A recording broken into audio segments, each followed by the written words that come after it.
வணக்கம்பா. இப்போ பாருங்க, நம்ம 4 தரமில் விநாயகர் சிலை செஞ்சு வரோங்க. விநாயகர் சிலையை பாருங்க, இந்த வருஷம் பார்த்தீங்கன்னா 1 அடி முதல் 4 அடி களிமண்ணாலும் 4 அடி முதல் 10 அடி வரை கிழங்கு மாவு பேப்பர் கூழ் எந்த ரசாயனம் கிடையாது. மாசுடு வாரியம் சொல்கிறபடி சிலை செய்கிறேங்க. சிலைகள் நிறையா இருக்குது பாருங்க வாங்க.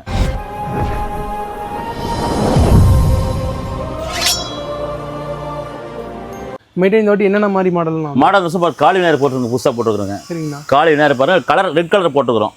எப்பயும் பாருங்க முகம் ப்ளூ கலர் கருப்பம் போடுவோம், ரெட் கலர் போட்டுக்கிறோம். இது புது மாடல் போட்டுக்கிறோம். எத்தனை அடி வருது? இது வந்து பார்த்தோன்னா 10 அடி தான் வருங்க. அகலம்னா அகலம் உங்களுக்கு 7 அடி வரும் உங்களுக்கு. இது பாரு கருப்சாமி மாடல் பேசுவோம், தலப்பா கட்டு கருப்சாமி பெயிண்டிங், சிங்க வாகனம் ஸ்டைல உட்காந்துருப்பாரு. ஹைட் 8 அடி. இது உங்களுக்கு சிவன் பார்வதி விநாயகர். சரிண்ணா. அப்போ குடும்பத்தோட இருக்கிறாரு. இவர் எத்தனை அடி வராரு? இது உங்களுக்கு 8 அடி தான் வருது. சிவன் மாதிரி விநாயகர் இருப்பா, 6 பாஜ் இருப்பாரு. திரிசூலம் நந்தி மேல விநாயகர் உட்காந்துருக்க மாதிரி. இது பாம்பே ஸ்டைல். பாம்பே ஸ்டைல இருப்பாரு. இப்போ இவர் எத்தனை அடிங்கண்ணா? 8 அடி தான். ஓகே. இது வந்து உங்களுக்கு 10 அடி வரும். ஓகேண்ணா. நந்தி வாகனமும் சிங்க வாகனம் இருக்கும். கருப்புல ஷேடு போட்டு நல்லா இருக்குது ஒரு சைடு. சரிங்க. இது மயில்ப்பா, மயில் எலி கலர் டிஃப்ரெண்டா இருக்கும். ஓகேண்ணா. புது மாடல். இவர் எத்தனை அடி? இவங்களுக்கு 9 அடி தான் வருது. ஓகே. கண்ணன் விநாயகர் புது மாடல். ஓகேண்ணா. அதாவது புல்லாங்குழல் தயிர் பானை, தயிர வெண்ணெய் கை வச்சுக்கிற மாதிரி புது மாடல் போட்டுருக்கிறோம். அதில் ஒரு 8 அடி வரும்பா. ரொம்ப டிஃப்ரெண்டா இருக்காரு. இது ஊஞ்சல் போட்டு தோசை புது மாடல் இதுப்பா. அதாவது விநாயகர் பார்த்தீங்கன்னா ஊஞ்சல் ஆடுற மாதிரி கணக்கு. ஆனா பாம்பு இருப்பாரு, பாம்பு உட்காந்துருக்கு. ஆமா, பாம்புல உட்காந்துருக்காரு. மரக்கலை இருக்கிற மாதிரி இருக்கும். இந்த வருஷம் புது மாடல். மரத்துக்குலாம் கண்ணெல்லாம் வரைஞ்சு. ஆமா, டிஃப்ரெண்டா இருக்கும் இந்த அடி. இவர் எத்தனை அடிங்க வராரு? இவங்க எடுத்துட்டு ஒரு 10 அடி தான் வரும். அகலம்னா? அகலம் உங்களுக்கு எடுத்து ஒரு 7 அடி வரும். இவர் செல்ஃபி விநாயகர் இந்த வருஷம் புதுசா போட்டுருப்பா. அதாவது விநாயகர் கையில் செல்போன் வச்சிருக்க மாதிரி. ஓகேண்ணா. இந்த வருஷம் புதுசா போட்டுருது. இவர் எத்தனை? ஒரு 9 அடி வரும்பா. ஓகேண்ணா. அடுத்தது பின்னாடி இவருண்ணா? இது கப்பல் விநாயகர் இருக்க மாதிரிப்பா. கப்பல்ல விநாயகர், கப்பல்றா தான் விநாயகர் இருக்க மாதிரி.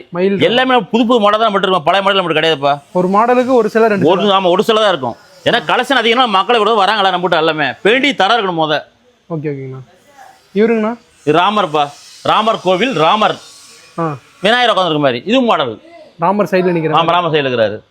இவர் எத்தனை அடிங்கண்ணா? இதுல 8 அடி தான் வரும். இந்த கப்பல் விநாயகர் எத்தனை அடினா? கப்பல் 9 அடி வரும்பா. அகலம். ஓகேண்ணா. கிட்டார் வச்சிருப்பாரு. இது புது மாடல் தான். ஓகேண்ணா. இது தலைப்பாடி புது மாடல் வச்சிருக்கிறது. இது ஒரு மாடல் கிட்டார். கிட்டார் வச்சிருக்காரு. ஓகேண்ணா. பின்னாடினா இவருண்ணா? இருக்கிற ரதத்தில் இருக்கிறாருப்பா. பாரத எழுதுற மாதிரி விநாயகர். ரதத்தில் இருக்கு பாரத எழுதுற மாதிரி புது மாடல் மாடல் போட்டுருக்குது. பெயிண்டிங் நல்லா பெயிண்டிங் டிஃப்ரெண்டா இருக்கும். சரிங்கண்ணா. இது அகலம் எவ்வளோண்ணா இருக்கும்? அகலம் எடுத்துட்டா உங்களுக்கு 7 அடி வரும்பா. அவ்வளோதான். ஹைட்டுண்ணா? ஹைட் உங்களுக்கு 10 அடி தான். ஈஸ்வர மாடல்ப்பா. பார்க்கடை கடையில மாதிரி, அதாவது மகாபாரத பார்க்கடை கடையில மாதிரி. அதுல இருந்து ஈஸ்வரன் வர மாதிரியும் அரக்க இருக்கிற மாதிரியும் பார்க்கடையில இருந்து விநாயகர் வராரு. 6 கை பிரம்மாண்டமா இருப்பாரு. சிலை அகலம்பா ஒரு 8-9 அடி வரும்பா. 6 கையில பிரம்மாண்டமா இருக்கிறாரு. சிலை துறையூர் போகுதுப்பா. புக் பண்ணிட்டாங்க. சிலை புக் பண்ணிட்டாங்க. சரி, நான் அடுத்து பார்ப்போம். சொல்லுங்கண்ணா. இது பாம்பே மாடல்ப்பா. ஒரு கை ஒரு பக்கம் பார்த்தோன்னா 5 தலை நாகமும், ஒரு பக்கம் உடுக்கையும், ஒரு பக்கம் சிங்கமும், ஒரு பக்கம் கதாயுதம் வச்சிருக்காரு. சரிங்க. பாம்பே மாடல்ல